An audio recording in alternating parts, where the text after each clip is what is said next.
আমরা এখন সুপ্রিম কোর্টে যাব একেবারে সুস্পষ্ট দুটো স্পেসিফিক বিষয়ে, যে 22 লক্ষ চাকরি প্রার্থী পরীক্ষার্থী ওএমআরের মিরর ইমেজের কপি হাইকোর্টে মামলা চলছিল, বলছে সুপ্রিম কোর্টে যা হওয়ার হবে, আমরা সুপ্রিম কোর্টে মামলা লড়ব।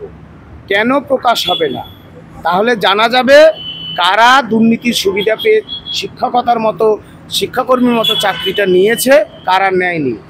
আমরা যাচ্ছি আজকে সুপ্রিম কোর্টে দিল্লির উদ্দেশ্যে এই কারণে যে সুপ্রিম কোর্ট নির্দেশ দিয়েছে যারা ইতিমধ্যেই অযোগ্য বলে র্যাঙ্ক জাম বা এক্সেট্রা অযোগ্য বলে চিহ্নিত হয়েছে তাদেরকে রাজ্য সরকার এখনও টার্মিনেট করেনি। সুতরাং এটা আইনকে ভায়োলেশন করা। আমরা সেই অযোগ্যদের তথাকথিত অযোগ্যদের যাতে অবিলম্বে টার্মিনেট করা হয় সেই দাবিতে আমরা মামলা লড়ব। দিল্লির বিভিন্ন যারা সাংসদ আছেন, মাননীয় প্রধানমন্ত্রী আছেন, রাষ্ট্রপতি আছেন, বাংলার যোগ্য শিক্ষকদের যন্ত্রণার কথা, দুঃখের কথা তাদের সামনে আরও অনেকের সামনে তুলে ধরার চেষ্টা করব।